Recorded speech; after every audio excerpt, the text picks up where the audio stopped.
시편 77편. 또 내가 말하기를 이는 나의 연약함이라. 세상을 살다 보면 가끔 누구든지 생활에 불경기를 당합니다. 불경기라는 것은 바닥을 친다는 것인데, 그러면 사람들은 지갑을 닫고 지출을 절제합니다. 그리고 실업자와 가난한 사람들은 더욱 힘든 보릿고개를 넘게 됩니다. 그런데 지금은 전 세계가 살기 힘든 그런 불경기를 당하고 있습니다. 그러나 성도들에게는 이런 생활의 불경기도 어렵지만은 신앙의 불경기를 당하면 하나님의 은혜를 누리지 못하는 고통을 당합니다. 본 시편에서는 어떤 사건으로 인하여 이스라엘 백성들이 심히 환난을 당하여 경제적으로, 종교적으로 큰 불경기를 당하고 있었습니다. 다시 말하면 영적 암흑기를 당하고 있었습니다. 그래서 하나님이 자기 백성을 잊어버림과 같이 아무런 응답도 없고 도움도 없고 위로도 없고, 하나님이 베푸시는 은혜는 찾으려 해도 찾을 수가 없었습니다. 그래서 시편의 성도는 밤에 잠을 이루지 못하고 잠 대신에 기도를 하고자 하는데, 환난이 기도할 힘을 빼앗아가므로 기진맥진하게 되었다고 1절에서 4절에 말씀하고 있습니다. 그러므로 몸부림치며 소리내어 기도를 하였지만 1절, 변함없이 영혼은 지쳐있고 내 심령이 상하도다. 3절 말씀, 이것을 문자적으로 해석한다면 고통과 괴로움으로 쌓여있다는 뜻으로 히브리 성경에서는 기절할 것 같다라고 표현하고 있습니다. 그리고 6절에서는 나의 노래를 기억하여 마음에 묵상하며 심령이 궁구하기를, 즉 과거에 형통했을 때 불렀던 그 감사의 노래를 기억하며 묵상하고 조용히 되새기고 궁구하였다, 좀 더 깊이 생각하였다 하므로 문제의 해결을 찾고자 하였습니다.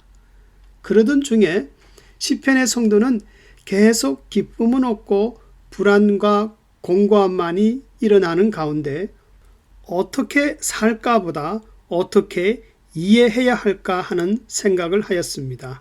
그래서 7절에서 9절에서는 이렇게 스스로 질문하였습니다. 주께서 영원히 버리실까? 다시는 은혜를 베풀지 아니하실까? 그 인자하심이 길이 다하였는가? 그 허락을 영구히 폐하셨는가? 하나님이 은혜 베푸심을 잊으셨는가? 노하심으로 그 긍휼을 막으셨는가? 하나님께 대한 의문이 점점 커지고 있었습니다. 이런 낙심 가운데서 지금의 환경을 어떻게 이해하고 하나님을 어떻게 이해할지 참 고민하고 있었습니다. 그런데 이런 곤고한 시기에 10절에서 하나의 실마리가 떠올랐습니다.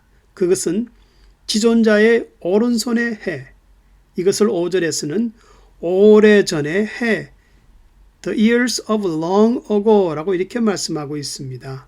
그리고 11절에서 그 내용을 설명하기를, 과거에 이스라엘 백성이 선택하지 않았던 홍해를 건넜고 광야 길을 걸었을 때에 하나님이 오른손으로 자기 백성을 그런 환경으로 끌어내어 필요한 것을 공급하시고 하나님 자신을 백성에게 밝히 보여주신 것처럼 지금도 이스라엘 백성들은 건너지 못할 또 다른 홍해 앞에 서서 마음이 막막하고 숨이 막히는 광야길을 걷는 것 같지만, 그러나 그때와 같이 지금도 하나님은 이스라엘 백성들이 선택하지 않은 방법으로 오른손으로 주의 일을 행하신다는 것을 분명히 믿고 있었습니다. 그러므로 시편의 성도는 깊이 생각하여 신앙의 결단을 갖고 주의 백성을 양무리같이 인도하시는 하나님의 크신 성품, 다시 말하면 거룩과 자비, 유일한 존재, 놀라운 기적을 베푸는 능력을 이러한 하나님의 성품을 발견한 후에 환난을 더 이상 두려워하지 않게 되었다고 고백합니다.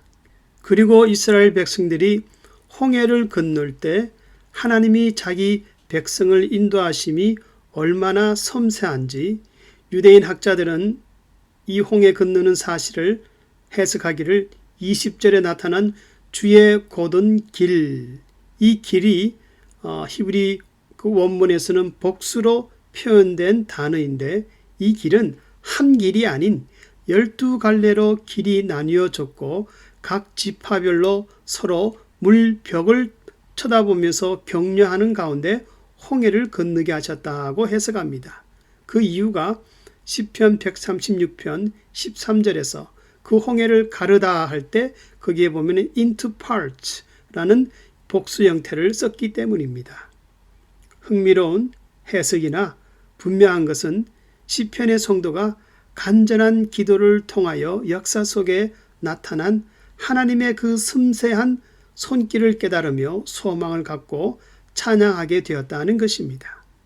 과거에 받은 은혜를 생각하며 현재와 미래에 분명한 위로와 소망을 갖는 것은 기도하는 성도들에게는 신앙의 법칙과 같습니다.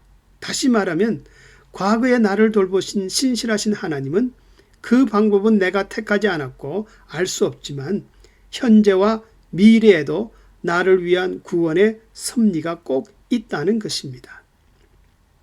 그러므로 기도하는 우리 성도들이 어려움을 당할 때는 과거에 하나님이 나에게 특별히 베푸셨던 그 일과 나에게 행하셨던 하나님의 그 사역을 기억하고서 항상 영적 불경기의 실마리를 풀어나가야 합니다. 이 시편의 성도는 신앙의 불경기를 당하였을 때 처음엔 하나님이 행하시는 일에 대하여 영적 지식이 어둡고 부족하였습니다. 그래서 계속 연약한 생각에 끌려다녔다고 고백하고 있습니다. 그래서 10절에서 말하기를 또 내가 말하기를 이는 나의 연약함이라. 성도들이 신앙적으로 연약한 생각에 끌려다니면은 나중엔 믿음을 방해하는 사상과 삐뚤어진 성격이 생겨서 불신앙이라는 영적 질병을 초래하게 됩니다. 그러나 연약한 생각을 중단하고 하나님이 힘있게 자기 백성들을 권고하셨던 그 옛날을 기억하면서 시편의 성도는 영적인 불경기에서 벗어나게 되었다고 말씀합니다. 성도님들 가운데 영적으로 불경기를 당하는 분이 있습니까? 그러나 나를 향한 변함없는 하나님의 은혜를 믿고 곧 신앙이 회복될 수 있기를 바랍니다. 또 내가 말하기를 이는 나의 연약함이라. 과거는 미래를 비추는 등불과 같습니다. 그래서 잊어버려야 할 과거도 있지만은 꼭 기억하여 미래를 비추는 등불로 삼아야 할 과거도 있습니다. 그리고 미래를 비추는 믿음의 등불을 갖고 있다면 현재의 어려움과 답답함도 큰 문제가 되지 않습니다.